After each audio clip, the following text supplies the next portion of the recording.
ڕام کەوت هەوارت دیسان بە خەیاڵ، جەدڵ بەراما هەناسانی کاڵ، ئەو هەر کومڵیە و مەوینوت بەچەم، دمای باڵاکەت دەگا نیشتەن خەم. دەگا کشومات وشک بیەن هانە، بایە قوش چەنەش کەردەن هێلانە، بەش دیسان بەیۆ هۆردەی دەوارت، ئاوەڵان کەری کەپر و هەوارت. ئازیزا و وەشەویسا کەناڵ و پەیامی وینەرە وەشەویست و ئازیزەکە و بەرنامە و جەژنانەی وەشحاڵ ناکە دەرفەتێوەتەر مەوە خزمەتە. ئیجارە بەرنامە و جەژنانەی و جەژنە و قوربانی ورپیتی مێ بنار و کەشە سەختەکە هەورامانی ورش پیتی مێ بەرەو داڵانی و بۆ ڕەسەنایەتی هەورامانی بووە و وەشی و جوانی و دیمەن و هەورامانی یاونامێ هەورامان و ڕۆژهەڵاتی داڵانی را ئامای مێ و یاوای مێ داڵە مێزە و ورد ورد وەستی مێرە وار و ئامای مێ دزەڵیە و چاگە چەمە و خانی ئۆقرە ماگرت. چەنی چنە ئازیزێوە خەڵک و هەورامانی بنار و چیا سەختەکانە دەسما کرد بە باس و خواس و جەژنانەی گەرەکما بێ چاگە جەژ ڕۆژهەڵاتەنە جە هەورامان و ڕۆژهەڵاتینە ساتێوە قسە و باس و جەژنێ و ئامێتە بە گۆرانیا و بە باس و خواس و مێژوو و کەلتور و ڕەسەن و هەورامانی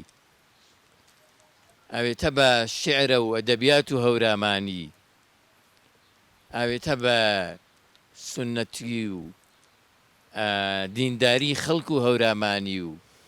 باس و خواس و جەژنێ بەرنامەوە پوخت تا بارمێ خزمەت.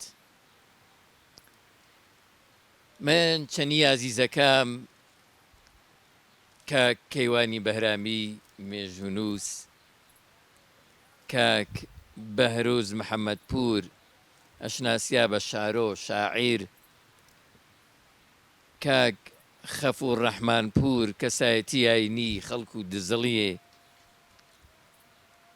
کاک حەمەفەرەجی هونەرمەند، کاک فوادی نۆتشەیی هونەرمەند و کاک ئارشی سۆهرابی شمشاڵژەن پێوە چەنی هامکارەکە و پەشتە و کامێرای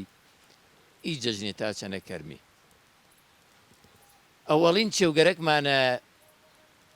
بەنامێ ستاف و بەرنامەکەیە و بەنامێ پەیامی وە جەژنە پیرۆزە تا چەنە کەرمی. یا ڕەبی جەژنتان بارەکە بۆ هەردەم و هەمیشە وەشی نەبیدێ. یا ڕەبی ژیان تا گرت جەوەشی جەژنێ پێک بێ، چەنی قەوم و قیلەی و کەسوکاری و خزم و دۆسی و هام دەگایەکە تا سات و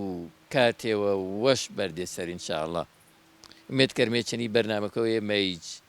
نیش دێرە و سەرنجە دەیدێ و تەماشە کردێ و وەشی وەرگێردێ. سڵام و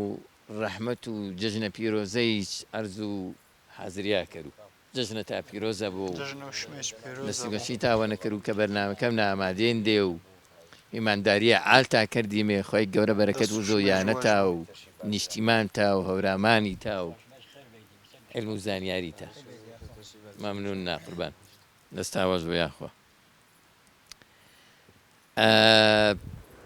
من هەر دەرفەتمە و بە هەریۆی تا پێسەوێش جەژنە پیرۆزە کارۆجە کێشگەرەکە ساتێەوە مەسەلەن دمایی بلمێ تەفاسیل و بەرنامەکەی و ئینشاءڵڵا جە پسپۆڕی وێتانە پرسیاری کەرمی جەکا کەیوانەوە دەستمەنە کەرمی کاک. بە نامی خوای گەورەی منیش چەنی خێرامای مێمانەکەمە یاخوا خێر بێتی ئینشاءڵڵا چ دوور و ئامێنی جەژن مبارەکی کەروجەگیل لایە جە خەڵکە وەرامانی و بە تایبەت خەڵکو و دەگا و جزڵی ڕێز و سڵام و حرمەت و خێرامای پێی مێمانە عەزیزە و پێی بەرنامە و پەیام تیڤی منیش بەنۆبە وێم مەبارەکبایی عەرزکەر و خزمەت و سەرجەم خەڵک و کوردستانی و موسڵمانە و بە تایبەت مەحاڵ و هەورامانی و دەگاکێمە دزڵیە سپاس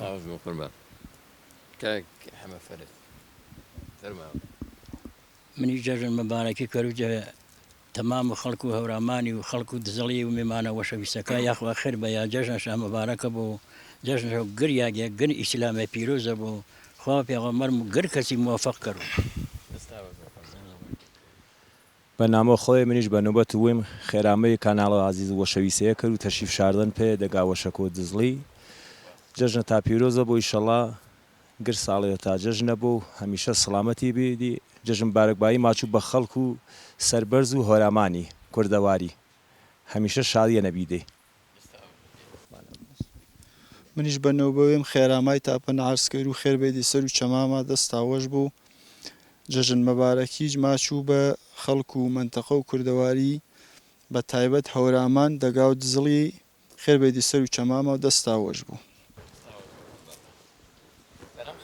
فادەرماکەکە لا جەناوی تۆ منەوە ئەوەڵین ئەرپێسە جەژنانێوە پەینەی دێمیش بە وینەرەوە شویسەکە و چنیاوە بەزمی تا پێشکەش عنوانی جەژنانی بە مەجلیسی بە وینەرەوە شویسەکە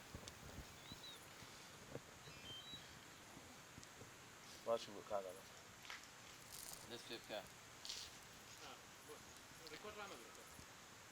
چنی سڵامی و گەرمی منیژی بەزمیە پێشکەش کەرو بە کاناڵە سەربەرزەکە و پەیامی بە عنوان و جەژنانیوی بەزم تا پێشکەش کەرو و پێشکەش بە حەچی وینەری وەشەویسیەن و پێشکەش بە جەماعەتیش بوو پێشکەش با کەسیچە گۆش شاپێگێر و دایم جەوەشیە نەبیدێ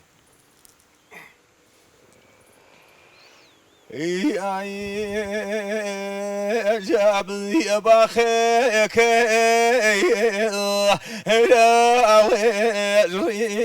يزاو بيبا وخك يزاو ويلي وهالي جاش باي يزاو ويلي وهالي جاش باي يزاو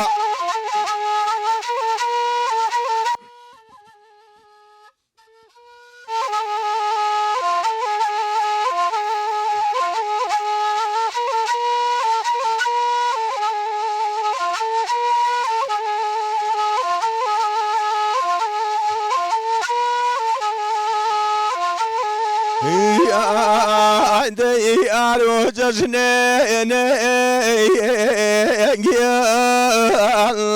روح صواي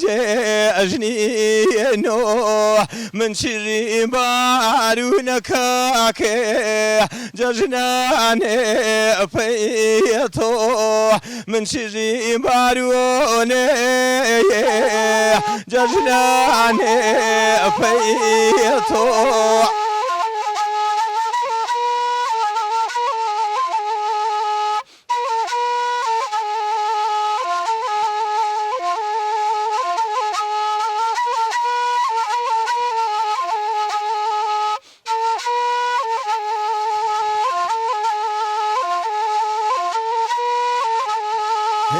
يا أخوة بخيري بين ميواني وأقول يا أخوة بخيري بين ميواني وأقول خوا ودان تنكري ديوا خاني دل أودان تنكري ديوا خاني دل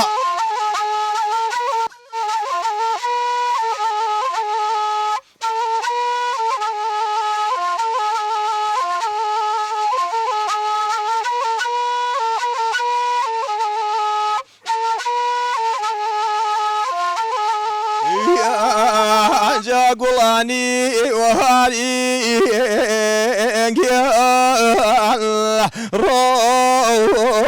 رسول وشير موزر قلاني وهاري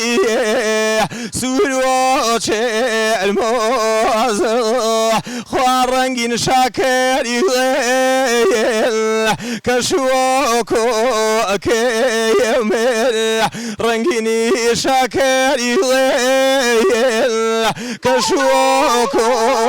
كيمر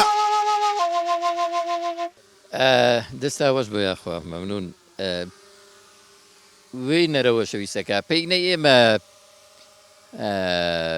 پێسە بابەت و جەژنێ پێسە جەژنە و هەورامیەکە جەژنە جە هەورامانەنێ بشناسمێ بزانمێ تاریخەکەش پێکەی گێڵەوە هەورامانە چنۆ جەژنێ کریێنەوە خەڵکەکەش چەنی ممارەسەش جەژنێ شاکردن چەنی کە کەیوانی گفتوگوێ کەرمێ کەیوان ئەگەر مێژوو جژنە لاو هەورامانی و هەورامیەکەمان پێی گەڵنیوە پێکەی گێڵەوە و چەنی بیان لاوێری شاوەوە کەی ئینۆ ئەجژنێکە ئیسەهانێ سابتێ بێنێ و ئەنجام درێن جەژنە تاریخچەش هەن کەلیمە و جەژنێ یانە یەسنە یەسنا جەزوان و پەهلەوینە بە مەعنا و عیبادەتینە بە مەعنا و ستایشی و نیایش و شادینە وەڵێ ئانەینە کە دین و ئیسلامی وارد و ئی منتەقەیە بۆ ئێمە جەژنی فرێما بێنێ بەڵام بە ئامای دین و ئیسلامی زهور و ئیسلامی ئی جەژنێ حەزبێ کریێنێ کاکەیوان ئا جەژنێ کە ممارەسە کریێنێ لاو خەڵک و هەورامانیوەوە لاو هەورامیەکاوە زیاتر جەژنێ ئاینیە بێنێ یا جژنێ نەتەوەیی و نیشتیمانیە بێنێ مەسەلەن وەڵی ئیسلامینە بەڵێ وەڵی ئیسلامینە ئێمە دین و زەرتۆشتی مابیان ئاین و زەرتۆشتی مابیان دینی میترایزم مابیان ئاش هەر مەزهەبیە بێنێ جژنایە تایبەت بەوێشا بیانش مەسەلەن گرد و مانگەکە و ساڵی فەروەردین وردیبەهێشت خۆرداد تا ئسفەند مانگ هەر مانگێ جەژنێ کریەنە جەژنە و سەدەی مابیێنێ جەژنە و ئەوێستای مابیێنێ جە هەورامانە جەژنە و هوبەی مابیێنێ ئی جەژنێ مابیێنێ ئی جەژنێ کە ئەکسەریەت شا بە ئامای دین و ئیسلامی ئی جەژنێ حەزبێ بێنێ جەست زەمانێنە کە حەزرەت و عومەری خلافەتشکردن جە عەرەبستانە واتشە ئەگەر دین و ئیسلامی جە عەرەبستانە منەوە ئی دینە ئینا حاڵەت و فۆتیاینێ دەستور دریا کە بەرەو شام و بەرەو عێراق و بەرەو ئێران بەیە ئەووەڵین جەنگ شا قادسیە نەبێ کە پارسیەکەی قادسیە نەبێنێ چاگە شکست شاوارد بەرەو ئێران و بەرەو سووریە عەقەب نشینی شا کرد زەمانێک ئێران کامڵەن بە وەسیلە و سوپا و ئیسلامی تەسخیر بی جەژنە و قوربانی و جەژنە و ڕەمەزانی ڕەسمیەتش پێدا کرد و چا زەمانە ئی منتەقە ئی خەڵکە عەبا و ئەژدا و ئێمە خاستە یا ناخاستە دین و ئیسلامیش قبول کردن و جەژنە و ڕەمەزان و جەژنە و قوربانیش بە ڕەسمیە دەشناسێنە و جز و فەرهەنگیشانە کاک خەفور تۆ پێم ئاواچە خەڵک چنی ممارەسە و ئیدۆ جژناشەکردن چنی قوڵ بێنۆت لە ئی جژنانە مەسەلەن ئایا چنی کەلتور و وێژ گونجنانش تەمان ئا جژنێ کە ئاینی شاردێنێ کە دین و ئیسلامی یاردێنێ مەسەلەن عەرەب ڕەنگە ئاوێتە بە کەلتور و وێش نوعی ممارەسەش کردە بوو فارس نوعیش کردە بوو خەڵک و کوردستان و هەورامانی پێنمونەی نوعیەوەش کردە بوو چی چونکە کەلتورێ تایبەتی بەوێش بیان ئا کەلتورە مەسەلەن گر کەس تۆ پۆشاکێک کەرینە من پۆشاکێک کەروونە ڕاستە پۆشاکەکەم شەرعین بە پا و بنەمایەکایەن و ئیسلامی بەڵام پێسە کەلتور و وێم شەرعین عەرەب پێسە کەلتور و وێش فارس پێسە کەلتور و وێش جەژنەکەی چەنی کەلتور و ئێمە تێکەڵی بێنێ چنۆ ئە پۆشاکێکەمە کردن بەرو ئی جەژنارێ چنی ممارەسە کریێنێ لا خەڵک و هەورامانی بەڵە بەنامی خۆی گەورەی جەژنە تەبیعەتەن بلمێ پێ بنەڕەتیش نوعی وەشی کردەیە وەشی کە هەر وەشی کردەیەوەیش دما و سەرکەوتەیە ڕۆمە و جەژنە و قوربانیش ڕەبتش بە ئاین و ئیسلامی و بە قوربانی بە حەج کردەیەن دما و حەجکردەی و حەجکردەی حاجیەکە و سەرکەوتەی شاچی مەسەلە عەزیمێنەیە کە لاو ئاین و ئیسلامی و مەسەلەوە عەزیمەنە بەڕاستی و حەقیقەتی منی نەبیر و ڕاوێمە یۆجە شاخصە گەورەکە و ئاین و ئیسلامی مەسەلەی جەژنە و قوربانینە چون زینەکردەیە ئاینی ئیبراهیمین نەپێسا حەقیقەتەوە زینەکردەیە ئاینی ئیبراهیمین بەڵام کە دین و ئیسلامی ئاما و تقریبا زمان حەزرەت عومەری بڵاو بیۆ و منتەقەش بە فراوانی گرت ئاماد لە ئێمەی کوردیچ تەبیعەتەن ڕەسەنی بێنمی جە لە حاز و پوشاکی و جاکل لە حازەوە ڕەسەنی بێنمی و ئی بەرنامە و ئیسلامیما قبول کردن کە قبول ما کردن پێسە ئاینی قبول ما کردن وەقوڵ بیەنە لی کولتوریشما هیچی وەقوڵ بیەنە لی کولتوریشما چی چون چەنی دەروون و ئینسانی سازگار بیان ئینسان چەنی دەروونش پوختەکەرەوە ئیسلام چێوێ هینش گەرەک نەبیان چێوێ زیاڵجێ ئینسانەکە چێوێش گەرەک بیان کە واردەنش سەر و فترەتی چێوەکە کە واردەنش سەر و فترەتی مەسەڵەن دڵپاکیش گەرەک بیان تەبیعەتەن پاڵ و دڵپاکینە لیباسی پاک و لیباسی جوانش گەرەک بیان و چەنی کولتوری ما تێکەڵ بیان چون خەڵکو ئێمەش خەڵکیەوە بینی حەجە بنەڕەتی عەداڵەت شاگەرەک بیان و ئیسلامیش بەنامی عەداڵەتی و ئامان عەداڵەتی مەخسن ئیجتماعی یانێ من بیر و ڕاوی مای نەڕێیەوێمنە هیچ کەس جە تاریخ نەتاوانش پێسە عومەری کوڕ و خەتابی جە عەداڵەت نەقوڵ بووە عەداڵەتی ئیجتماعینە یانێ پێسە حەقیقەتەوە و ئی دەنگ و ئاوازە یاوان حەدێەوە کە جە وڵات و ئێمەنە ئی جەژنەی بەعنوان و جەژنە ئاینی تێکەڵ و کولتوریشما بێنێ گر ساڵێ لوێنمێ مزگیەکە نماماوەنێ نەجە مزگیەکانە گەدە نازایی ماجێوترینی کردن سەردان و یانە یوترینی ماکردن هیچ شێوێ گرد نیاز و ئینسانی و دەروون ئینسانی و جامعە و بەشەری بێنی و چون چەنی سروشت و ئینسانی و چەنی جامعەی واردەنش هەتا ئارۆ بیەن و هەر هەن و ئیدامەش هەن چێوەکە بەڕاستی چێوێەوە نییە واچی کۆنە بۆ ڕەنگە و کۆنەی گێرەوە مەگێرۆیش حەقیقەتەن ئیتر من مەزان و حەز کرد و ئەگەر مثلا خصلتێەوە جە خەسڵەتەکە جەژنە و قوربانی کردین هەروێش مەسەلەن زاراوەکەی جەژنێکیش بە ناشناسیێنە جەژنە و قوربانی دین نەچێوە ما هەن قوربانی کردین کە سونەتەوە فرە گەورەن ئەسڵەن خەڵکو هەورامانی چەنی قوربانی کردەکەی چنی ئی خەسڵەتی چنی هۆگر بیەن مەسەلەنی سەرڕەنگە منطقەی چان نەبوو بەردەستە جەمعی قوربانی کەرە هەن پێسە تاکی ممارەسەوەی نەیکەرو یا مەسەن خەڵکانێوە ڕەنگا چێوێتر کەرا قوربانی جەژنێکی خەسڵەت و خەڵک و هەورامانی چنی بیان چنی قوربانی کردێ بەڵێ مەسەلەی قوربانی کردەی مەکریۆ ئینسان نەلەوە پەیڕی شۆچێوەکەی جە حەزرەت ئیبراهیمی و ئامان و قوربانی کردەی کوڕەکەیش نەگردم ئازانوی بسە مسڵمانی یانێ کەسێوەیە بۆ نەو خوایەوە تاو عەزیزترین کەسش کە کوڕەکەشا قوربانیشکەرە و بەڕاستی بەرنامەوە کە ئیبراهیم عەلەیهی سەلام پیادەش کرد توول و تاریخینە هەتا قیامەت هەر زرنگەژمێ و هەر ئینەن لا ئێمە چێوە مهێما و مبارەکە حاجیەکە کە چاگە قوربانی کەرا ساڵانێ ئەچێگەی جێدەگا ئێمەنە و جە هەورامانە بەڵە قوربانی کردێ ما بیەن و هەنما بەڵام بەداخەوە جێدەگا ئێمەنە بە جەمعی نەبیەن هەر بە تاکی بیەن جێیانەکانێ بە تاک کریان و ئیسەیج نەبیەن پا حاڵەتەکە حاڵەت و کۆمەڵایەتی و گشتیە جەمعی بارا کۆشکەراوێ هەر بە تاک کریان ئیسەیج و ئیسەیج بە تاک کری و بەڵام جە دێهاتەکای تەر نەبیەن ما بەڵێ دێهاتەکە و دەوروبەری نەدێهاتە وشلەکای تەرنێ وەجە بازە جەشارەکایش نەدیەن ما ئامێنی بە جەمعی کارشاکردن کۆشاکردنەوە گۆشتەکە جێ یەک یاگنە قوربانی شاکردن وە پەخشنان شاوە گرد و ئا دێهاتیرەیە ئا خەڵکیرە کە چاگە بێنی بەڵێ پێسە کولتورێەوە ئایش هەن مەراسمێەوە شعارێ دینیەنێ بەڵام بیەن بە کولتورێەوە ئیسێ وە هەن وە بۆژیش تەبانینە ڕەنگە اقتصادیەکە و ئابوووریەکە چنە ڕەنگیشدانەوە کەسێەوە کە قوربانی کەرۆ ڕاستە ممارەسە و شاعرە دینی کەرۆ بەڵام دیسان دەستگرۆیی هامساکەیشا دەستگرۆیی هەمدەگەیەکەیشا دەستگروی خەڵکو و منتیقەکەیش پێیانەی کە تاوە جژنەکەش بەوەشی کەرەوە بەڵێ ئینە پێسان حقیقەتی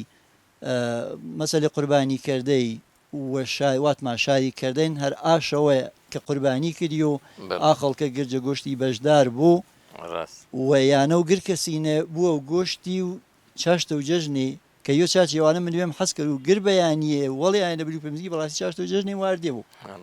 ئاڵی پێسە کولتورێەوە وەفرێ لایشمەوە وەشە بەڵام ئارۆ ئەگە فرەتەر گەورەتر تەماشەشکردن مەسەن ئیسە جەحەجنێ ساڵانە چەندها سەری حیوان سرە بڕیۆ بەڵام ئیچەوە ئەگەر بێ بڵاو کردیەوە لێ فەقیرەکە و دنیێرێ چون پاسە نەزانمێ ئارویچ فەقیر فرەنجە دنیاە بەڕاستی هەن فەقیر هەنجە گرد و وڵاتەکانە وڵات و ئێمەش نەهەن بەڕاستی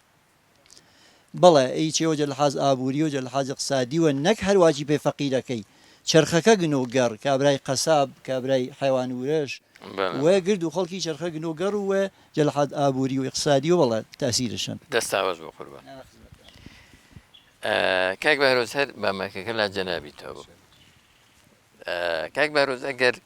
بابەت و ئەدەبیاتی و شێعر و پەخشانی و هەندێک قسەما پێکەری هەورامان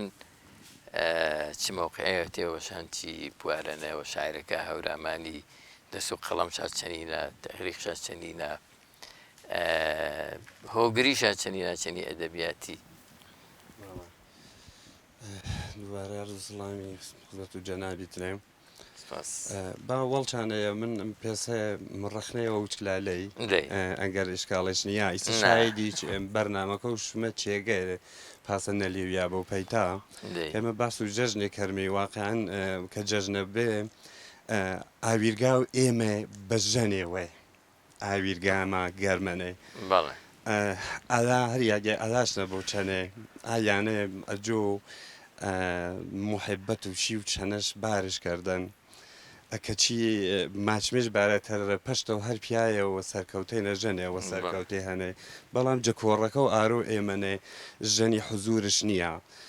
باری ئاینیەکە هیچ شرێ ئاسا هەر منتەقە و مەحاڵەکە وێمە چە کوردەواریش چه هەورامان بە تایبەتیچش حتا ملی کشت و کاڵ حیوانداریش حتمما ژەنی بە جۆرێەوە بەشدارەنێ بەڵام بەداڵەوە بەشدارە نیەنێ مەگەر یاخی ئەوبوو بەکڵ من پێم پەنەوەژ بێ حتا ئەگەر کەسیەوە نەبیێ مەسەڵەن جەبوار و مەسەڵەن فەرهەنگی نەقسیش کردێنێ بەڵام خۆ حداقل پێسە کاخەفور واتش بووە چاشتەکەی ئەرێش یا خانمێش هانیژم کە بەیان یەکەش گۆرش و بلۆ ڕوومە مزگی بیەچێگەی منە جۆم کۆڕەکەما وەشتەر بێ ئینەوار ناچەرەیشم نەڕەنجی بەش بە حاڵێن داوە ئافریقی تۆ تەمامەنە مەجلیس بەڕاستی بە جەناوە کامڵتەر و و ئایش قسەی وێشا هەنەشا بوونەکەنە مناسبەکەنە ئەسڵن ڕۆڵ و ئایشا فرە گەورە جەنە قسەکەی تەمام دروستەنە بەڵام من پەیامێم لایەوە جا ئامادەکار و بەرنمەکەیەوە ماچۆ قرار بێ ڕاستی کە خانمێەوەی ئامادەیش بۆ بەرنمەکەنە بەمن لە حەڵزاتی کۆتاییە گرفتێ دروستبی و نەتاواش بەزدار و حتمما داوا عفوی کرد ئینشەڵا من دیواتم شاید پێیان نەلیویا بوو بەڵام شاید بە جۆرەکەم تەرخەمی کریا بوو هەر حاڵ فەرماوات پێی زەمینەوە مەسەڵەن ئەدەبیاتی بەڵێ ئێمە هەورامان ئەدەبیاتش کۆنا گێڵەوە پێی 1000 ساڵا چێوەڵتەری شاید واچ و دەهە دووسێ هیجری زمانێەوە کە جێ مەڕێەوە منتەقە و سلێمانینێ پاسەکە وچی و ئێمە مەسەرەوە نانماوە شێریەوە سەر و پووس و ئاهوی وێ بە نامێ شێر و هورمزگانی ویزیێنەوەی و ئانی بێنە بە بنەما و شێعرە و بە ئێسنا گۆرانی باواچمێ گۆران بە ئام دما بە دماوانەیە ئاین و یارسانی کتێب و سەرنجامیشا کە ساڵی نەوەڵش بە هەورامی نوویسیان و گردیشش مەراسمی ئاینی ئاین و یارسانینێ تا یاوەوە لاو بابە تا هێرێ هەمەدانی و مامۆسا بێسارانی مامۆسا مەڵام سەفای تەختێ تامی واش بێ زمان و ئەدەبیات و کوردستانی بە گشتی هەورانی بەسا گۆرانی بەڵە قدمەتش فرەفرەیان یەگەر مەسەنیستە تۆ واچی فەسکەم گەڵمێەوە پێیلاو نالی مامۆسا نالی و مەحوی عایشا قدمەت و عایشا بەپا و زوانی گۆرانی رێ فرەکەم تەرا ئیتر ئینەکەیسم بێتمە جانابیشت هەراگادارنی مامۆسا سەیدی هەند مامۆسا بێسارای مامۆسا مەولەوی کە ئیتری نبێنێ بە یارە کوچکە و شێرە و گۆرانی تەنیا هەورامی کلاسیک نە بە ئێسلا سەر و پەنجێوێ و ئی ڕەوتە هەر ئیدامەش بیان تا یاوان لا و کەسانەوە پێسە مامۆستا مەلا حەسەن و دزڵیێ دما بەدما و ئانەیە شێعرەی نەوە هیچ ئامێنەنێ جەپاڵشنە بەڵام هەمزەمان کە ئیسەش باس و شیعری نەوێ هەنێ ئێمە غەزەڵە مایسەینا برەونێ دووە بەیتی ماینا برەونێ فرێوەجە شاعرەکە و ئاروی ماڕۆشا کردێنە غەزەڵی کە تا حدێەوەی گەریش بیە بۆ فرەکەم بیان نامۆ بیان بەڵام ئەچی یەک دووە دەهێ دماینەنێ بەڕاستی شاعری ئێمە تەوانەی تەمامەشانیانە جەزەمینە و غەزەڵێنێ و فرێچمە جەزەمینە و شیعرەی بە ئیسلاح سەردەمیانی نەوێنێ من گەرێکمان پرسیارە کرد و ئەسڵەن چی شعری نوێ واشمێت تازە ئەگەر مستەڵەحەکە تەمام بوو ئاما دلێ ئەدەبیات و هەورامانی زەرور وێ بێ زەرور بێ ئێ قۆناغی چە دەست بەنەکەرۆ یان ئەسڵان بە شێوەنجە ئەدەبیاتی و بەڵێ ئەرزکە ڕوو خزمەتتنە بایمێ شاعرە فارسەکەەوە واچمێ زمانێەوە کە بێ هەر سەر و ئەفاعی لە عروزیە شعرێ واچێنێ دمامەدبووانە کەسێەوە ئەمە بەنامی نیمایوشیجی وە کەسانێەوە تەریش کە حتا میقدارێەوە ئامێ چەندیشا بە حاڵ وەرەکانێشا کردەوە حەسان زیاوێ بەڵامە هەر کۆڵش ناوە ئیسە بیان بە یەکۆمین کۆڵێکی مەسەن شێعرەی نەوەی مەسەن فارسیە ئەلبەتە وەڵیانێنێتە جە ئوروپای چێنێ دەستشپانە کردەبێ ئێمە زمینە کلاسیک ناواچمێ بە تایبەت سۆرانکەن ئەفاعیلی عروزینەکە بێ دمایی مامۆستا گۆران ئاما هێنجارشە ماڕا شێوەشە ماڕا و جە هەورامانی چنە ئێمە ئەشیان نەکەوتێن مێدماوە ئێمە هەر سەر و ئام سونەتە وەڵینەیە شێعرە پەنجەی وە بیەنمێ بەڕاستی بەنسبەت و یاگەکای تەریگنین مێوە دما مامۆستا عوسمان محەممەد هەورامی جە هەورامان و ئەو دیمی هەریم و کوردستانینێ چ ساڵێکی وەڵتەر هۆر ئێست بە نیایرەی شێعرەوە بە نامی ئەیر و دڵی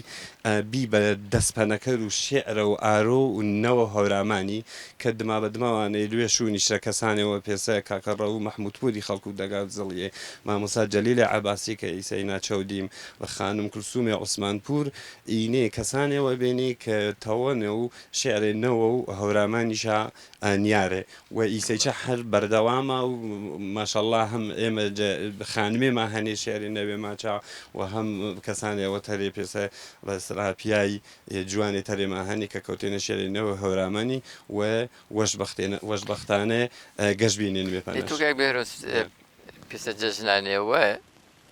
شارێەوەما پێشەشکەرە ئیتر شاری کلاسیکیەنە یان شاری نوێ هەر قوڵە ڕاستەوی سەر و چەمەکان بە پێماپەیا بۆ مامۆساگیان شاید فرێجی شێرمەوەنێ بوو بەڵام بە خااترە و مناسبە و بەرنمەکەی تاوە من ئەی شێریمە ئامادەکە پێی ئێمە هەر تازێنە ڕایشکەر و ئەری ئەلبەتە وەختە باسجە تازەی کۆرەی کردی و ئێمە هەر شێرێک کلاسیکەی تازێکمە هەنە چونکە ئارویەکەش تازان تەسویری تازە با کلاسیکیش بوو تەسویری تازەش هەرچەنە زارافەتی تازەشانە زوانی تازەشانە قەڵەمێ تازەی نوویستی قەڵەمی تازەی سەعاتە نە دوانزە و شەوێن و نە پەنج و سۆحی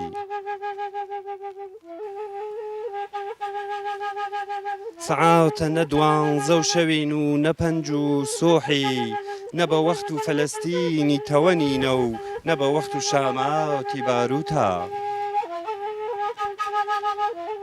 زەمان بە وەخت و ئێگەی چەپڵی واراونینێ و سەما و شەتاوا و چۆپی قەڵوەزەی چرکە بە وەخت و ئێگەی لەنجە و شەماڵین و ڕەشبەڵەک و هەناوری و هەواری ئەرێ باوان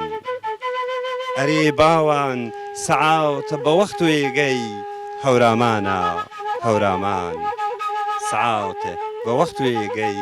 هەورامانە هەورامان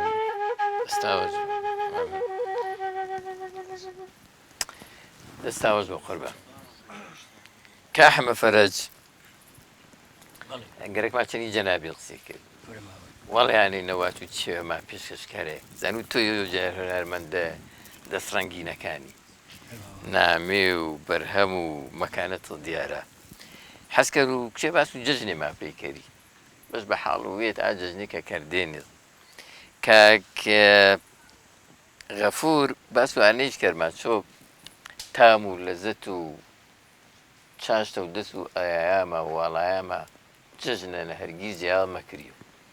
ئاتامە کە تۆ لەزەتکردن چاشتە و جژنێنە چەنی نەبیێنە خەڵک چەنی و ڕێستەن جژنانشکردن و جژنە جە هەورامان نانەکە تۆ ممارەست کردێ بۆ پێسەوێت چ ڕەنگ و ڕوێوەش بیە أرض حضور الكرو وقت رمضان أما رمضان باس و قوربانی کەرمی ما تۆ باس و قرباني ئەی جژنە قوربانی جژن قرباني أما ورو جدقاوت زليني فروياناش حيوانش كرده بي دابش بجژن قرباني سرج بري ئەری أرض خدمتي كرو إي سر بري جمش كريني وكرينيش كوغايا فرزلة نينش دلي سيني وميني ونشاو بشو بخشنين شو اینش تۆ قەوسەری چاوبەری گەڵێنێش بريني قالنيش هركز فقير بي ورك هر قركز فقير وجاري دولة من هرجيري بەش و وێش باش يبيش هرجيري بەڵێ أرض خدمتي كرو يتم ما باقي شيء مەکەکەی بالا دەمیت نەبوو ما باقي شيء بەڵێ هر يا برينش يا بزيا يدينش بخلكي حرب إينا قربانية يجينا قربانية كي ئەی دما و نمێ مەسەرەن چەنی سەردان و یوترینی کەرێندێ و جژنە پیرۆزە کەرێندێ لما كي كريا جلوبەرگ تا چێش بێ و جلو برجر نقل و چکلی تا چێش بێ هر کس هر چیز بيه لباسي تازه كرشني ئەری كرشني وبياني تلوح اللي بي مزجي بي نماكيش ئەری نماكي كريني وقتي جار ديني واشيني قركس نان بارو بي مزجي نان بريني مزجيني ئەری دما و نمێ دماغ نماكي ئەری اتا خاصو خراب بيش ولوشة بري بيش برنج بي بيش هاتي خوي هاتي خوي دا بريني مزجي چاگە پێوە شاقة قركس بيه وريش وەشیش بێن أي والله قركس بيه وريني شو زیاتر چێش ئارێنی کاحمە فەرەج مەسەن خەڵک بێزگە جەوڵۆشی مەسەرە والله فراترش برنج بي مثلا برنج. برنج بنا كريني يا وقتي برنج بي شێڵانی و شيلاني وبرنج وبعسل ئەری بعسل دەی بعسل تر فرج ولوشة بي بولوشة ججنا كريني ئەری إت وڵۆشەکەی بەتایبەت نیێنێ سەریا هەر بە سادەیی پێسەی بس هذا ينشتر بيسا يستي يعني بيسا هر بيسا برنج ينشتر ئەری دانار مردي روان يفرش كريني من إنه وشة بي في هر حسكر ورش فرو خلقي برنجاكين وري ولوشة كي وري ناخۆشە ئەری ئەی دمایی دماغي تر چاشتكي هاتشيش منو ئەری كوش كريني وديني شو بخامك خامكي بريني شو بيانو وشا يعني وشاني يلي شوار خادمي بيني تقسيمش كريني بيني وشاري یا دێنێش فەقیە کامە يا دينش فقيه كاري والله ئەی جژنە پیرۆزە و مبارەک بایی و سەردان و گردن ئازادی حر نماكي كريا صلاتكي دريا مخلوق قول هرم ايزي ونوين يجيب ملايو ئەری قرك الران نبي قرك بيسا كورهانجي. بيسا كورهانجي نشيني ملو ملايره قردنا زايز كريني إذ بي أو نشيني دلي يتنيني قردنا زايز خاص كريني ئەری شاقة زيني أنا ترى قرك اليوم يعني وشو دەیانە وەشیش بێن فروج بي دمایش بە تاقل سەردان و یانە یوترین أنا دماية اليوم يعني يتنيني لا والي لا هذا لا قومي لا همساي قرك اليوم قردنا زايز كريسني برو همساي وەشیش بێن أنا ئیسە والله پاسە نەمەنن لا والله يسباسنا ما نيسا قرك غرزي كشتني الدولة ما أي كشتني لا براي. باسه لا وێشۆ ژیان ماوەژبی کردویە أنا والله ئیسە وەشە ئاوەختی والله يسوى شو هذا حيج نبي يستي أري. قرتي وين ما شاء الله قوشتي فرق ڕەنگە دڵسافیەکە و ئاوەختی و ژیان و وەشی جلوبەرگ و مەسەن تەمەتەوی ئیسەی ترە پاسە بلي بلي وقتي دڵسافیەکەش وەش بێن قركز وشا قركز أري. خدمة الدولة منا هر قركز بشويش قرتي وجن فقط شيء خفته ئەری ئەری گوزەرانی بارودۆ قرانيا وان ئەری ئەری دەیخوا ڕەحم کەرۆ يا اخوة يا اخوة ئازیزەکە پەیامی ناوبڕێ بەرنمەکەی نەوەرگێرمێ و ساتێ ئیسراحەت و دمایی بەرنمەکەمە درێژەش بۆ و بەردەوامیش بۆ مەی مێوەلاتە چەندی ما بیدێ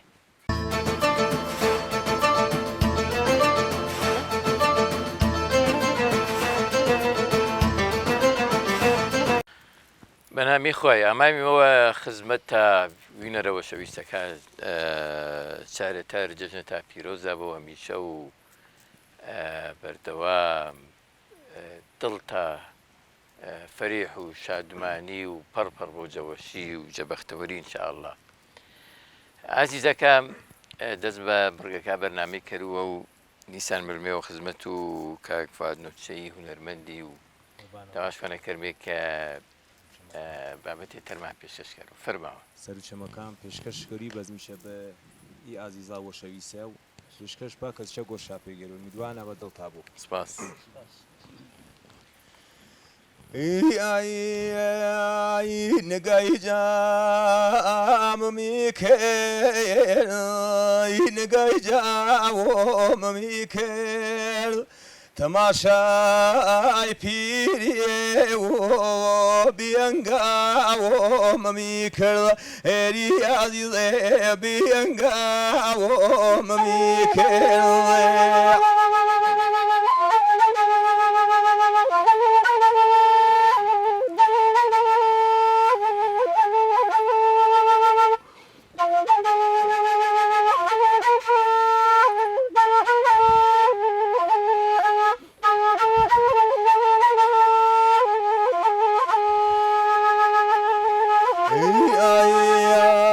تماشا کری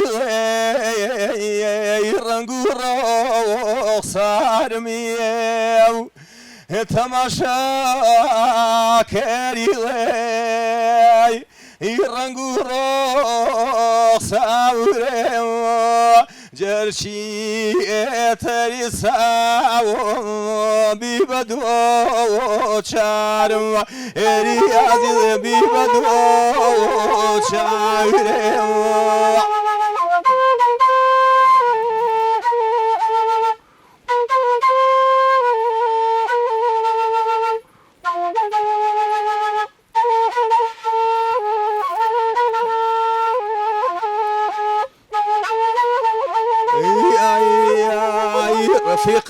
رفيقاني تيري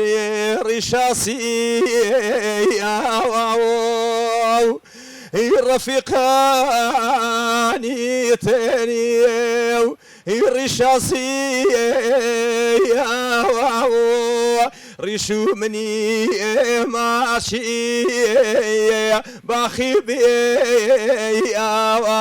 رياضي باخي بي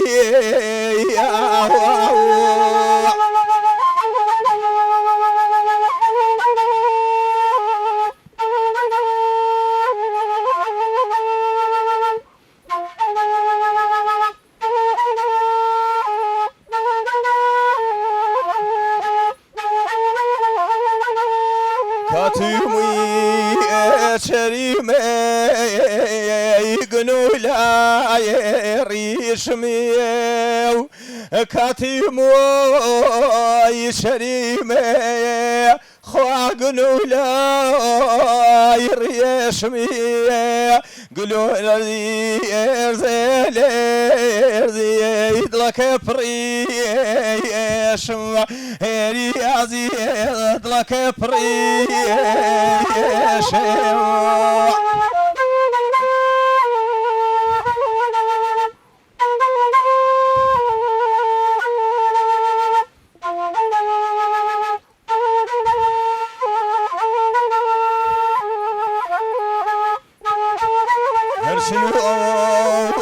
راماني برزندي يارن هرشن هو راماني برزندي يارن بلا ما تيلي ما يخسر يبفرنجي برزاو برزي ويلاتمي في برزي بريزاو برزناواتم رياضي برزنياواتم پێشکەش تا بوو یاخوا دەستاوەش بۆ کاک فوادیان دەستاوەش بۆ کاک ئارش مەمنون قوربان ماکەکەم ئادەی دێوەپەنە بە دوورجێت کاک کێوانگیان کاکەیوان بابەتێەوە کە شایەن بۆ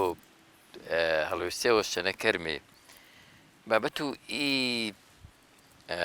دیالێکتەی ئێمە قسیشتنی پەنەکەرمێ مەسەرنی زمان و زاراوەی کە قسیشتەنە کەرمێ ڕەنگە سەرنجی جیاوازە بۆ ڕاو و بۆ چوونی جیاواز بوو سەروانەی کایە هەورامیەکە ئی دیالێکتە تایبەتە بەبێ شا و زمانێ سربەخۆن یان زاراوێەوەن جە زمانێک گشتگیری کە پەنەشماشی کوردیان زاراوەکە کرمانجی ڕاوجەنابی چەنینەنە بەڵگە مێژووی و تاریخەکەی چشمە پەنەماچە من بە ئیتمینانەوە تاو واچ و هەورامی زوانە یەری هەزار ساڵی وەڵی ئیسەینێ وەڵی ئانێنە ئەوروپا و ئەمریکا پارلمانش بوو هەولەمە هەورامان پارلمانش بێن و پەنە شاواتەن ژیر لاو مەری بڵێ زوانی هەورامی جە زوانە باستانیەکاوە گیریان جە زوانی ئارامی وە جە زوانی پەهلەوی وە ئەوێستایی وە سەرچەمە و زوانی ئارامی ئینا وڵات و ئوردنی نەشار و پێتراینێ ئایسە کە ملی کلیسا و ئارامیەکە کلیسا و ئەرمەنیەکە بە زوانی هەورامی نیایشکراوە لێ مەزاناوێشە چێژ ماچە هەورامیەکی پەخشی بێنێەوەی پەخشی بێنێەوە ئیسە ئێمە ئیسپانیانە هەورامی ئێمانی ئینە جە سەردەم و ئیسلامینە پێی جەنگی لوێنێ پەیاگەی و مەنێنێەوەی و ئاخیرەن زانان شاکە پەنەشاواتێنی کەشمە هەورامێندی چاگە فەرەنجی شان چۆخۆڕانک شان کلاشی شانی جوانە بەڵگێوە کە فرەمەلم و سوودیار و وازح بۆ پێینەیە چێشە قەباڵەکە هەورامانینی قەباڵەکە هەورامانی یۆشە فرە نزیکە زوان شناسەکە واتەنشا کەینە زوانی پایلەوین زوانی پایلەویش بوو بە چیرمەجموعە و زوانی هەورامیش بوو بە زیرمەجموعە و زوانی پایلەوی لان تۆ حەساب کەرە لەهجەکە و دێهاتەکە و هەورامانی 500-600 دەگێ هەورامی ماهانی هەریۆ لەهجێوەشن ئینە گرت بوو بە ژین مەجموعە و چێرمەجموعە و زوانی هەورانی تۆ کەلهۆڕێکی یارسانەکی هەورامی زاغە مەرزی قەڵاو قڕوەی لەکەکێ کەنولە و کرماشانی ئینە گرت لەهجەن لەهجەکە بوو بە بوو بە چێرمەجموعە زوانی هەورامی یعنی طبیعین چەنی زوانەکە تری هاانسای ما پێین بنمونەی مەسەن کوردی فارسی عەرەبی کەلیمەی هاو بەشەی ما بە ئینە دلیل وانەی نییە کە زاراوێەوە بۆ چا زوانە من عرض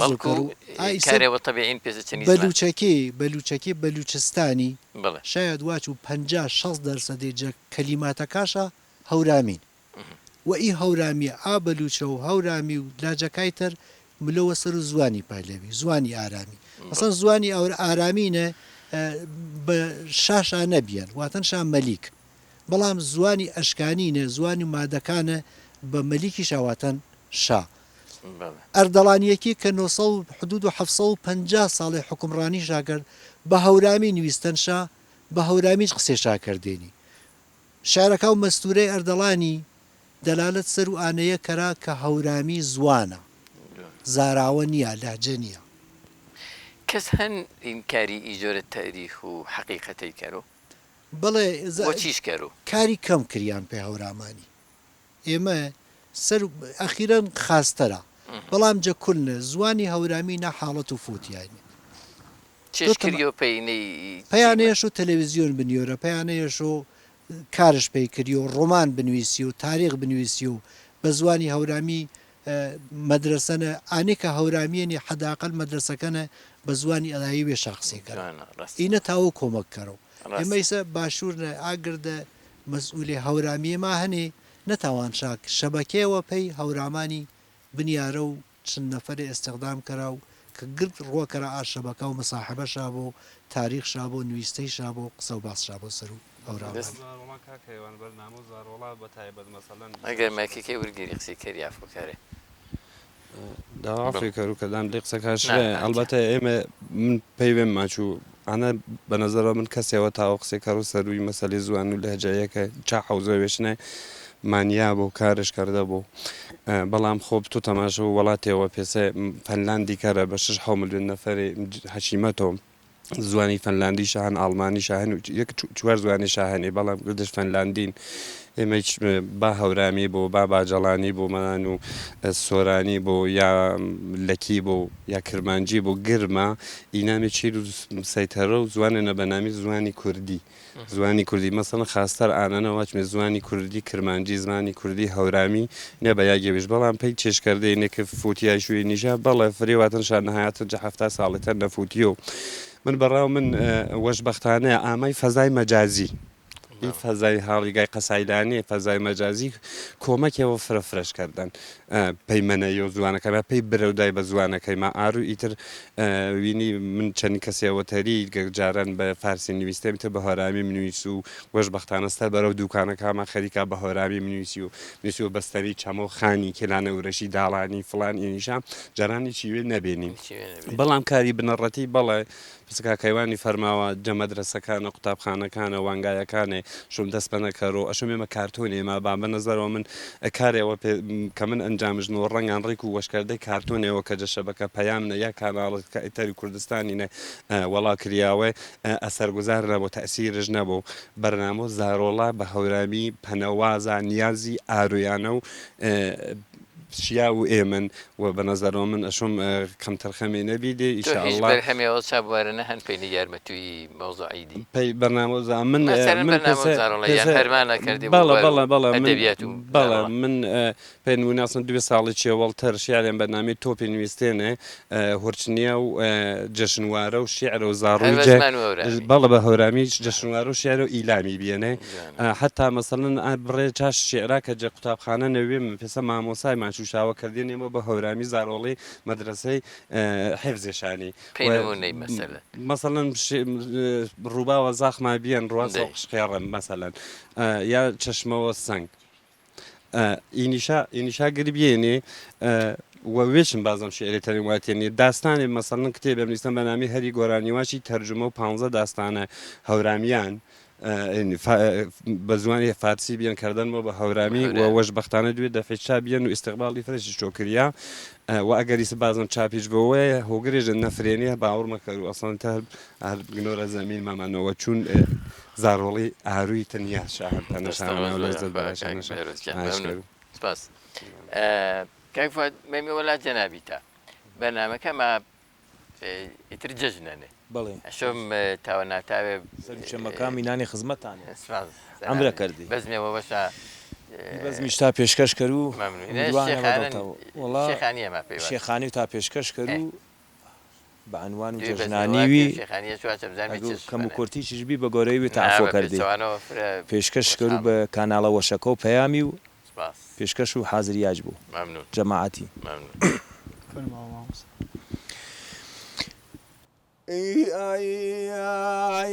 لا ولا وكيبو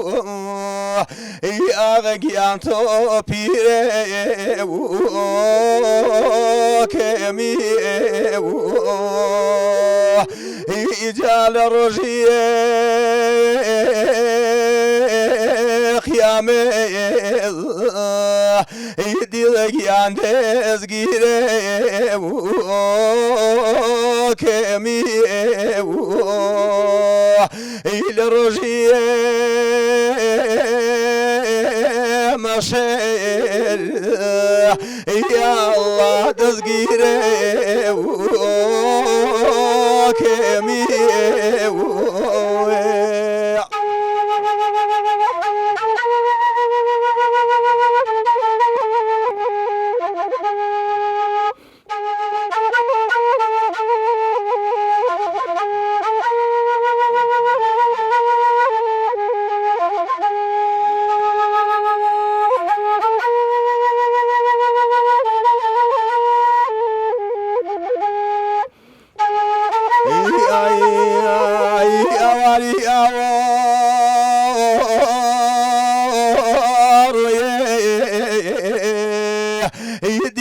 يعني مشر بيري بابو إجا قازيمو حمل يدي لقيان حاكم خوابو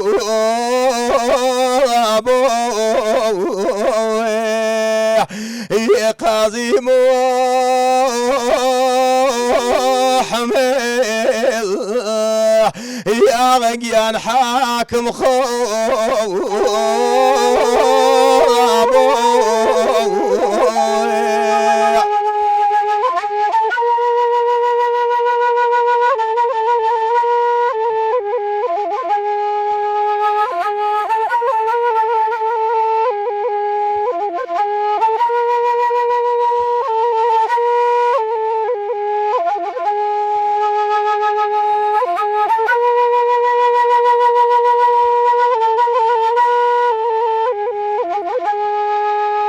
اي بخواب الميباو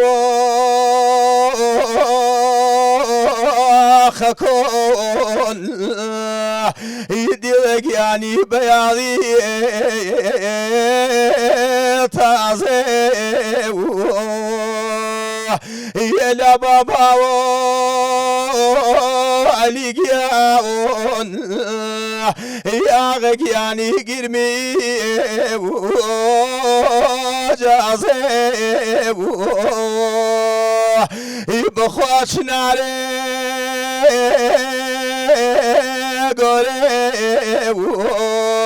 يدلك يعني وروميري قضيه بخوات ليلة كرو يدلك يعني بقولي حمضي يتليلة كرو يا الله بقولي حمضي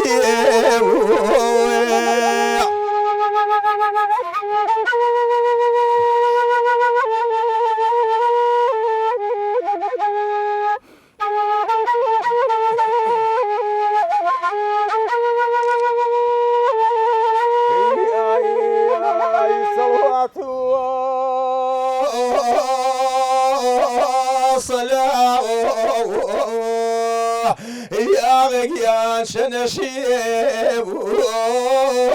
ورينيب يا بريمو حميد يدي لك يا شايمي ودينيب يا بسمو حميد يا غق يا شايمي وديني هزار صلواتي ديالو پیغمبر گیانی صلى الله عليه وسلم اشكر شتاب يا اخو كاحمة فرج مايكا كي باري تبليه بيويل بيل هستم كركاتو قران يكا كان فوادي نخيل الوابي كوغ الوابين والله شنو بزن عليك يا الله ايه اي بابتو كاتو بيش بقنجيش هروات قرانيو حلواتين ما مش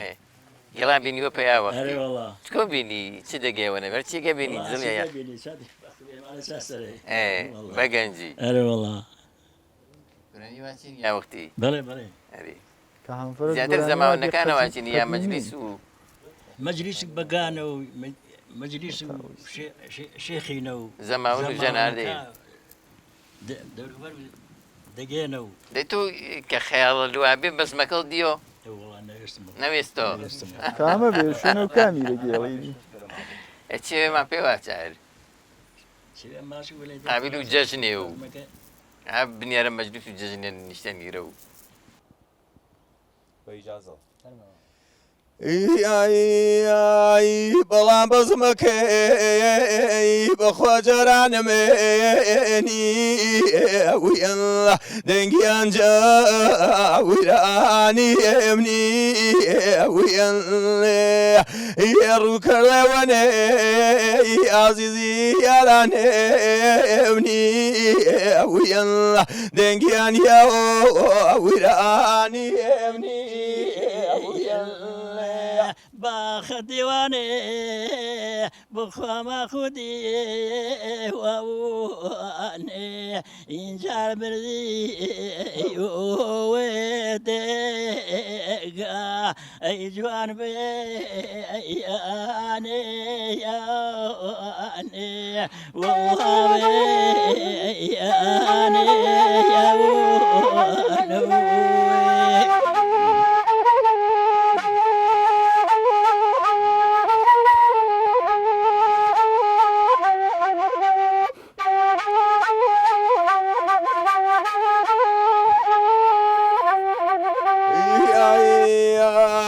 ماتی و چاڵینیە بەخوا قەڵۆز خێڵوێ وزی دەنگیان قێڵوێز خێڵوێ وزی کۆنی ڕەفیقی بەخوا بنووەوێ وزی دەنگیان بیونووەوێ پێشکەش تا بوو یاخۆ مەمنون سپاس کاخەفور باشەنی جەنابیت هەندێک قسەی کەرمێ سا هەورابمانەنە و دڵیان هەنەکە جەنابت ئاگاداربی کە سوان پێ حەجی بەڵە جەدەگاوی منە دوێ نەفەری ساڵ دوێنی پێ حەجی ئیبراهیمی نەک حەجی عومرە بەڵێ واشمی حەجی ئیبراهیمی هەورامان نەچێش زیاتر ملە وەڵا بازێ بربەستی هەنیە گرفتەکە چێشە مەسەلەن دوێ کەسی لوێنێ و زیاتر نەلێنێ ینی گرفتەکە مەسەلی سیاسیەنێ زانی مەسەلی سیاسیەنە و دێرنەوە ئەگە عەرەبستانی سعودی ڕانەدۆ مەسەلەن بەخواست و خەڵکەکە یا بەخواست و دەوڵەت و ئێرانی خەڵک بەشێوەش گەڵۆ پێی گرژی مەسەلی زووی بین وێرانی و عەرەبستانی بەشێوەش مەسایلی ئابوورین کە سەنگینە بەڕاستی بارێوەشرێ ئەناگرکەس دڵش پۆن بلو گرد و خەڵک ئێمە نەگیسە واچوو گرد وەژنیا واچوو چون قەرانیا من جاگر کەسی قسێکەر و بەڵام بەفرەیی ئانە کە مسلمانی ئیماندارە حەزکەرە بلو پێ حەجی کە منی چاکەسانە حەزکەر و بلو بەڵام تاسفانە بربەستی فرێ هەنێ چیگە بەدا ڕەنگە ئیسە لوای پێ حەجی فترەوە کەمش گەرەک بوو پێنمونەی توولانی ترینش مانگێ بوو بەس ئەو ساچێش ڕەنگە فرەش خاینە بووانە کە معلوماتە بۆ خەڵک لوان ڕەنگە یەری مانگی چوار مانگی زیاتر کەمتر بە حکوموانەی بە هەواپەیمان نەلان بە تیارێ یا بە پێ لوان یا بە سیارە لوان دوجاریان بە وڵاخ سواری وڵاخی لوان هەورامان عادەتەن ئاوەختی تەویرمەوە یا کەسێەوە هەن کە پاسلوا بۆ حەج و هەورامێکی چەنی ئیسیقبال و ئیجۆرە خەڵکاشاکردن و قەدر و حرمەت وە کەساکە لوێنێ حەج درێ هەورامیەکانە مەکانە چاچەنین بیان باجار بەڵێ زوو جەدەگایمەوە بە پیادە خەڵکانی لوێنی پێ حەجی بێنێما من هەروێم چەنی شا قسەم کردنی وەلی ئاسر دەمە من نەبیێنە بەڵام نەفەر شابیەن منەن من قسەم چەنی کردن وەگێڵنەوە فەرماویمە لوێنمێ حەج ئازەمانە پسە ئیسە ئیسرائیل دەستشنە گردم لو فلەستینیرێ فەرماوی لوێنمی بەیت المقدسیش تەواف کردنمی بێجگە حەجی یانێ هەر یەریاکە هەم مەکە و هەم مەدینە و هەم بەیت المقدس کە جاین و ئیسلامی نەهانە شو حتمما بەیت المقدسیش بلی بەڵام بەداخەوە هەرۆ زعف و مسلمانە و بەڵێ یۆجێ سۆمینیاگی پیرۆزە و مسلمانانە بەیت المقدس زعف و مسلمانە بیان بەعی سوانەیە هەرۆ حاجیەمان مەلاپەی بەیت المقدسی بیان ما حاجی زووی ما بینی قسەشاکردێنە وەچێوەوەی کەلا منەوە ڕاستی من وێم نەدیانم وەلێسەکە حەمەفەرەجی شارێوەش بە نەکرد مەسەلێ جەژنی جەزوو نەبیێنە زوو جەژنێ خەڵوان مزگی و چاشتی شابەردێنە و چاگەواردێنەشا ئینە پێی مەشاگەڵانە بەڵام من وێم نەدیانم و حتا یۆجە ئەسەرێ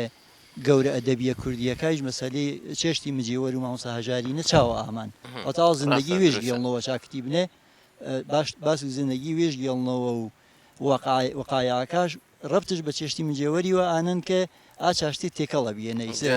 گرچی وشا تێکەڵکردن پێوەرێ و ئایش باسی زندگی وێش ئەپا جۆرە نامی خەڵکو وێمە احتیمالاً وەروانەی کە ئای دێر وەخت ئامێنێ حاجەکی هەر جەژن قوربانی دوێن و جەژنی شاکردێ بە یۆ جەساتە وەخت و جەژنەکانەکەی دەی دڵحیجەن جەژنی شاکردێنێ وەخت و ئامایەوە حاجەکەش دیسان هەر ئاهەنگ و کەیفوەشی شاکردن هەر جەژنە بێنێ ئەنە بێن هەورامان پەسەن بەڵێ دەگا ئێمەنە حاجی وەخت ئامێنی وەلوێنی دەمشاوی ئەری یانێ بە وەشی نەک هەر مەسەری حەجی چون خەڵک زوو چی دەگێ مەسەن خەڵک کەم بیان باس و ڕەسانەیچ نەبیان خەڵک ئینتزاری فرەشکێشتن حتا سەروازێ وەگەجەگە دەگا زڵیان یەک سەرواز لواوە گرد و خەڵکی هەتا دەربەن پێشوازی شەوەکە یان لوان چنیش و لوان پێشوازی چۆ حاجیش بەڵێ بە گەرمی لوێنی دەمشاوێ لوێنی پێشوازی شاوێ وەختە کارێژ ئامێنیوێ کەس و کارەکە بەڵێ پسێ وەشیەوێ چاشتی شاکردی بە لێ با دەمشاوە نان شەداوە بە خەڵکی ئەو سەدەقە سەرێوە شادان و حەجەکە جەژنێکیش نە هەر پاسێ ڕاست دەستاوەش بۆ کاک بێهرۆز وەڵام تۆشم شعرێوە تەرما پێیم کەری تەرتیبکەری کلاسیکە کەریەوە با تام و شعرە کۆنەکە دیسان بارمێەوەیە چونکە لەزەتێ و مەکانەتێوە شابێ محاڵ و هەورامانی نەیە ئەرێ هەر سەر و منتەقە هەورامانی دەیاڵاوەشە ئەگەر ئشکاڵی وەش ناوەڵا فرج شارازیمانەیە هەورامان دەی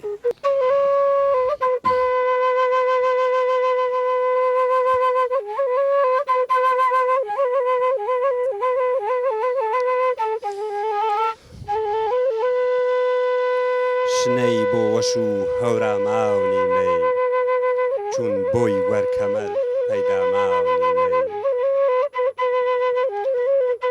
شنەی بۆ وەش و هەوراماونی مەی چون بۆی وەرکەمەر پەیداماونی مەی بەرزەڵنگ و کۆی پیچیان باڵاشۆ ساڕێش پەیزاونی بێدەرماونی مەی پەیجە سەیمانیا و هەورامان ماوای شنەی فێنکش پەیساماونی مەی جەرگ و دڵسۆچۆ وێنەی بەنزین پەیش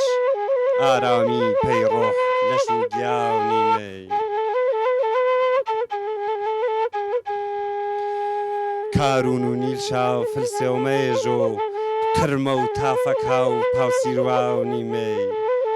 بووە و نان ساوجیش بۆ دەماوخم چون پڵاو و گۆشت و یانە و خاونی مەی چەند بڕی هەرکۆ سروشتش هەزار شیرین جەوێنە و هندوستاونی مەی پەیچیشیم دەنگ و داوڵی نەبی کەسیا و چەمانە و کاعوسماونی مەی کەی جەنەت تاوە وێش بۆ نیشان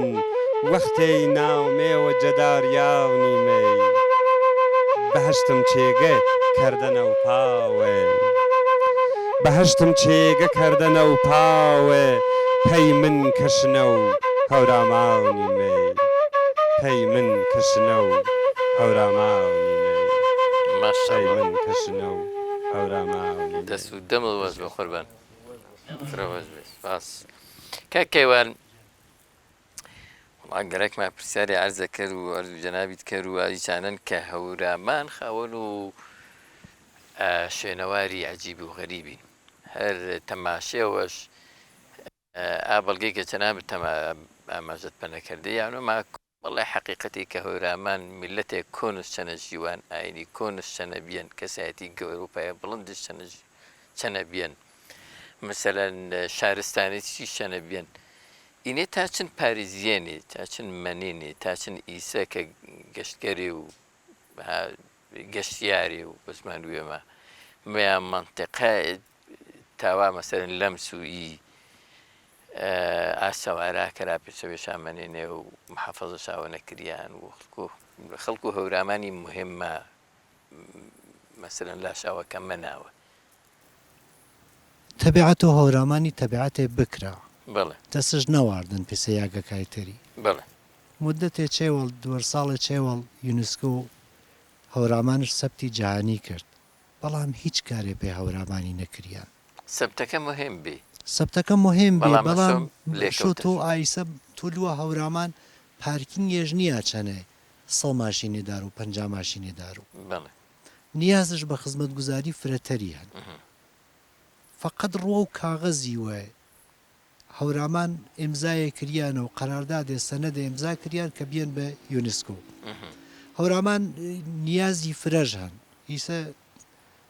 دەگایە پێسە دەگا و دزڵیە بەڵێ یەری 1000 نەفەری جەمعیەتشا بەڵێ 1000 خانەوارێن ئەری چەندەزەر و مەدرسەی و کەمبوو دژەن ئیمکاناتی وەرزشیش نییە ئیمکاناتی بێهداشتیش نییە جوانەکێش کار نییە جوانەکەی خەریکێنێ مهاجرت کەرا 400 نەفەری ماینە دوێنێ پێی ئوروپای دوێنێ پێی ئینگلیسی بەڵێ ئەگەر کار بوو پێی جوانە قەتعان مهاجرت مەکەرا هیچ وڵاتێ بە وڵات و وێد مەبوو وڵات و ئێمە شیرینە دروستە کەمکاری کردیان نسبەت بە هەورامانی ئاسەوارێژ منێنەوەی سێمە دیوارێمان بەنامی دیوار و دەربەنجەی نەر چی ئەوەڵ و دەربەنجینە هی دیوارە گێڵەوە پێی 1500 ساڵا چێوەڵتری هی دیوارە ڕوو بە سەرپلز هابلوان تەرەفێش بەرەو بانی خێڵان بلو تەرەفێش گێڵەوە پێی هەمانی پێی حکوومەت و مادەکە هین و سەردەمیە دیوارەی واوەختیە بیان ئی چەمەوخانیە کە ماچمێشمەنە چەمەوخانی چەمۆ نوشروانی نوشروان پادشا و ساسانی کاریزی وارین ماهەنچێگەنە چەمەی وارین ئیسە ئاسارەکەش مەقدارێ کۆر بیەنەوە باستان شنا سامان من وێم چەنیش بێنە وەختێ تەماشەش کردن واتەنش ئی ئاسەوارە هین ئاسەوار و زمان و ساسانیەکان قەڵاو یەزگردی ماهانە قەڵاو میراجی ماهانە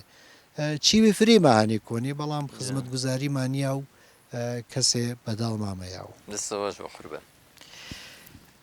مەوەلا کاک فوادی کەما بنوەلاو ئاوی و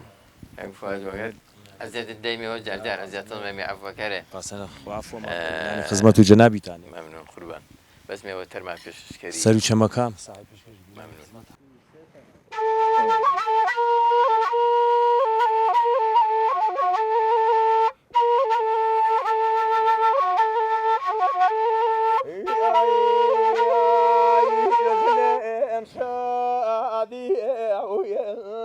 ججن شادي وينخام مباوري باودل مباوري باودل بلاوري في وقام شنو قول شاودل بلاوري في وقام شنو قول شاودل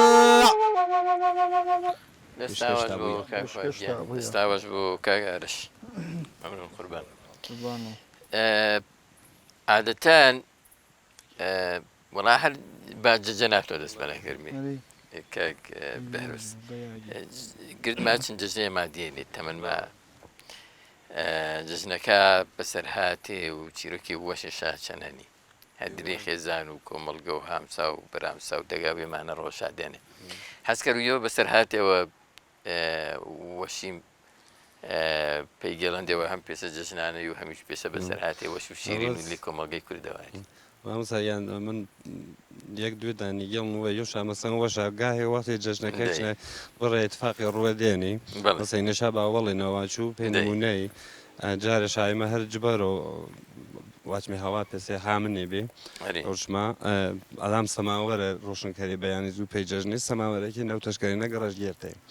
گەڕژگێرتەی تر ویرزمێ زاڵێ بێنی و تێبێنمێ هەمسای تەرێما بێنێ بانیژەنە و تێبێنی کە دەنگش بەرزبی و زوو فریا کەوتێ و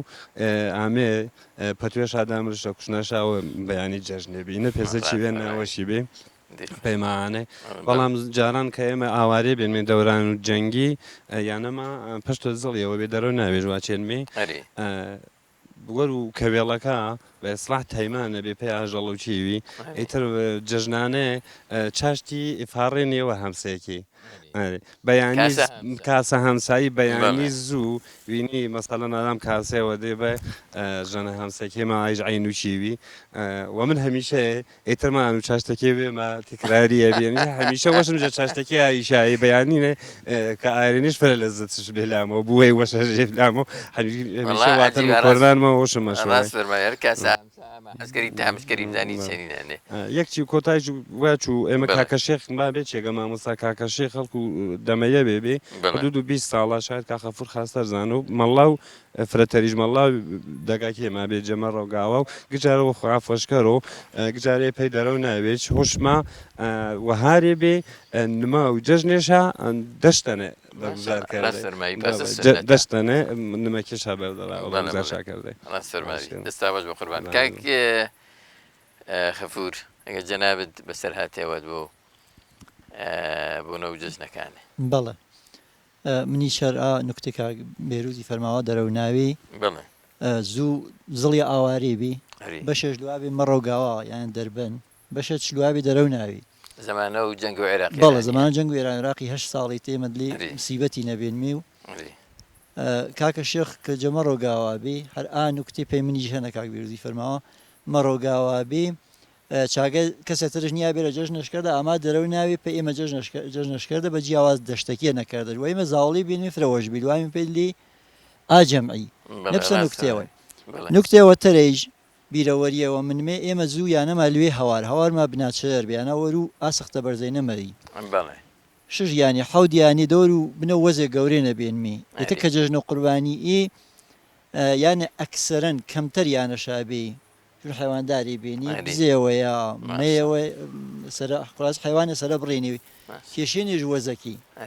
حیوانەکە کێشێنی وەزەکی قەوم و کەس جە دەگاوە ئێنی پێی لایما جە گۆشتەکەی بریژنێنمی و وەرێنمی بەڕاستی مەسان خاترێوەن بیرەوەریان هەرگیز هۆشم مەشەوە یانە هیچ وەت هۆشم مەشەوە بەڵام بەداخەوە چەند ساڵێ دماو جەنگی جەنگ تەمامیایەتی ئێمەیش ئامایمەوە دەگانیشتەجی نەبوو کە وەختی بێنش ئینسان وەختێ زاڕۆن چێوەکە لاشۆ سافتەرێنی جوانتەرێنی ناخۆ ئەگە توواچی ئیسە شاید ئاوەختی ئێمە زاوڵی بینمە حاڵی تەرێ نبیێنێ بەڵام ئیسە حاڵی تەرێنمی مەشاید بازە چێوێنە ئیسەم پەنەوەش بۆ تا ئاوەختە بەڵام سافیە کە زاوڵەیی نەهەن و ئینسان دڵ سافیەش هەن هەرگیز تەوسیف مەکردی و مەسەلەکی ئانێنێ ڕاست فەرماوی دەستەوەش بۆ جوانە کاکەوان جەنابەت چەندی جەژنێ تااقەتت چەندین بێ وڵا قەدیب خاستەر بێ بە حکم وانەیە کە یانە و ئێمە یانە گەورە بێن و منیش لاو عەبدوڵڵاخانی کە بابام بێن و مامام خاتوپەرە نیساژ نامی بێنە لەهۆنیە بێنە لاو ئایشاوە گەورە بێنە و هەمیشە دیوەخان پەڕ بێنجە ڕێز عەشرەتێ و میرزا و قەیقا و پێما قۆڵێ و عالێ خاترێەوە وەش کە جەژنی هەنم جەژنێەوە وەڵێ ئینقلاب و ئێرانینە ڕێز عەشیرەتەکی ئامێ پێلا و بابایم و چاگە جەژن مەبارەکی شاکرد جەمەورد و ئاس سەردەمیوە کە خەبات شاکردن چەنی پالەویەکە چەنی قاجاڕەکە بەسەرهاتا گێڵنێنێەوە و چاوەختنەیتر جەژنانەیش دێنێ بە ئێمە ئانی کە گەورەی بێنی جەژنانەما دێنێ پەنە من ئەکسەرەن دیوەخانە نیشێنێرە وەختی ڕێز عەشیرەتێنی چاگە بەسەراتەکە وێشا گێڵنێنێەوە هیچ گۆشت شاپەی گێرێنێ و هەر ئانە بی باعیسوانەیە کە من بلوشونی تاقیقی و پژوهشیرە بەڵامی سا جۆرە جەژنێ نەخێر من باوەڕکەری ئەگەر معزورات نەبوو من هەر مەزیۆرە ڕۆجەژنێ کەم ڕەنگە بێنەوە ئینا حاڵەت و فۆتیاینە ئەم جەژنە و ڕەمەزانی ئەم جەژنە و قوربانی گردما تاومێ زین نەشاکەرمی کاکەیوان ئەگەر گەرەکمە بۆ هۆکارێت دەستیشان کەرمی جە کەم ڕەنگ بێەوە جەژنێ جەنابەت گەرەک تاواچی چێش تو حسابکەرە دەگەوت زڵی جەسەردەم و مەحموقاینە 35 یانی بێنە جەسەردەم و عەبدوڵڵاخانینە شاید یاوێ بۆ یەرسە یانێ یەرسە و 50 یانی کەمتەر یا فرەتەر چاوەختنە سەمیمیەت فرەتەر بیان تەماعە نەبیێنێ هەر کەسە چێش بێ بۆ کۆمەک و خەڵکی تریشکردن یۆجە هامکاریەکە و خەڵک و هەورامانی تەعاون و هەمکارین بە فەرز ئەگەر کەسێ لوا بۆ بیجارنە مەکیژار دێبا یانێەوە مەکیژ نەبیێبا مەکەکیش دانپەنێ ئەگەر چیوی ترش بێ بوو جیای مەکەکە دانشپەنە ئەگەر نەبیێبووش گوزەشتشکردن چانێ بەڵامی سە وەزیەتی اقتصادی و معیشت پاسەشکردن کە خەڵک ناچار بۆ بلوشوری معیشەتیرە و مەسلەی جەژنێج بە خاترەوانەیە کەم ڕەنگە بێنەوە دەستا بەش بە قوربان مەمنون کاک حەمە فەرەج تۆ خاکترێەوە بۆ بیرەوەریەوە بۆ هەن و جەژنێ چێشا پێما باسکەری هەردوو حەزورت کرد و جەژنە و قوربانی ئامێوەرە یا جەژنە و ڕەمەزانی هەر کامژا بێ ئی خەڵکە گل دوێ ئامزگێ چاگە جمع و جەماعەت کەرینی یعنی جەژنە کەرینی خانیش ما بێ بابا و کاکەیوانی تا ئان نەلێ مزگی جمعە نەکەرینی جەژنە نەکەرینی جەماعەت نەکەرینی وەختی ئا تەشویش بەرد مزگی ئیتر جار دێنێ گر کەس بێ پێی مزگی الله ئەکبەر دەستپەنەکەری وەختێ چەکە تەمامیە تا خانانش نەواردێ کەس دەست نەبەری پەینانی شیا خان وەڵی گر کەسی خانیش یا تیکێ وەرە یا تیکە وەرە عادەتی دەستبەری تیکێ وەرە وتە وەروانەی خەڵکەکەی دەست پە نەکەرەوە ئیتر دەدوانڵە دەگەشما بێنی چیرا و چەولاوە چی هین مەریواننێ ئاێکی تر تیپەن دەسە ئێنێ خزمەت و خانی جەژنانێ هەرفرە وەشبی ئەرە وەڵا یادش بەخێر ئەرێ وەڵا یادش بەخێر توش دەست کاک فواد ئەگەر تۆ قسێوە بۆ دەربارەی یادەوەری وێڵچەنی جەژنێ و بەزمێشمان پێشکەشکەری کۆتایی بەرنامەکەی دەبا من خۆ حافیزی کرد و جا بەرنامەکەی نانا هەر من ئەپێسێ وینەرە وەشە بیستەکە پیشێوە مەیمێ دمادمایی بەرنمەکەیما بەرنامە و جەژنان و هەورامانی جا هەورامان و ڕۆژهڵاتی خزمەتویی ئازیزانە ئازیزەکەما کاک کەیوانی بەهرامی کاک حەمە فەرەج کاک بەهروز محەممەد پور کاک خەفور ڕەحمان پور کاک فواد نوتچەیی و کاک ئاش شۆهرابی دەسۆشی شاوانە کەرمێ وەسپاس شاوانە کەرمی پێمی مانداریەکەیشە پێی حەزوریشە پێی بەرهەم و قسە جوانە کاشە مەمنونشان من انشاءالله دەساواژ بوو مەمنون ئەرەوەڵا خۆش سپاس بەڵێ یارێک کتێبێ مامادە کردێ بێنێ شێری نەبێ سەردەمیانێنی پێشکەشاکەرو بە جەنابیت و مایندەگی بەرنامە و پەیامی دەستا وەش بێ مێشقبوو شاکەرمێ و مەمنون ناو دەسە ڕەنگین بوو خامە ڕەنگین بوو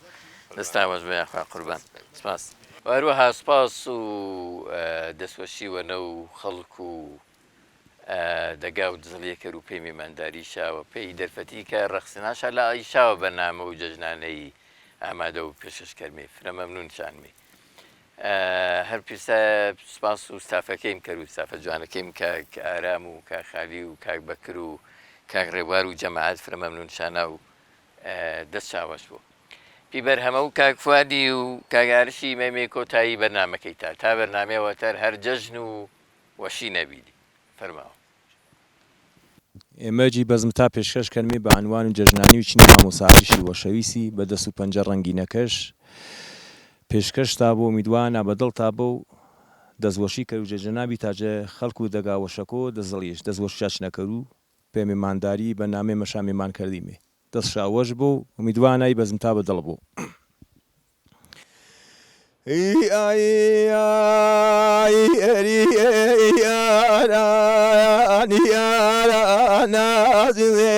tu brago ke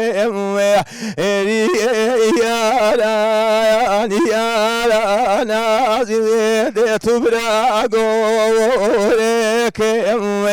بخواب اوره باريگه عزيزي من رقد يريناكم والله بوره باريگه عزيزي دي رقد يريناكم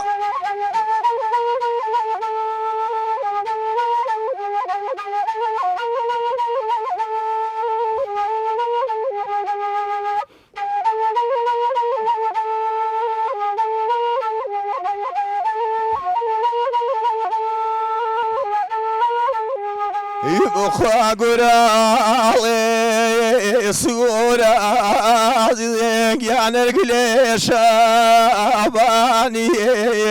والله قرالي سورة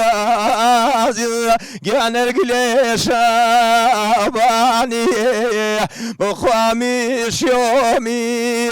صنع رفيق ياندي سرولي بيلاني والله مي شومي صنع عزيزي دي سرور بيلاني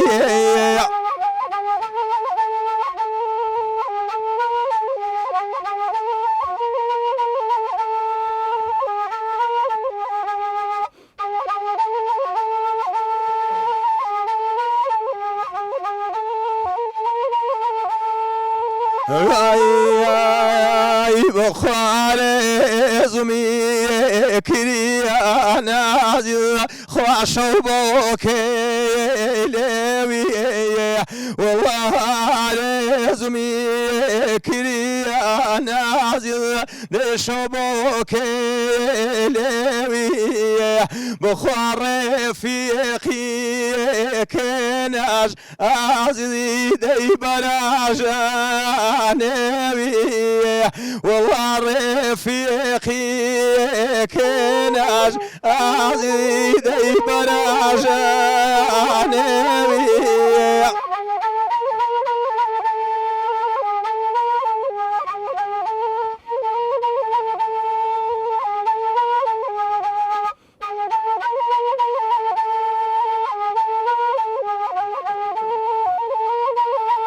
مخاتمي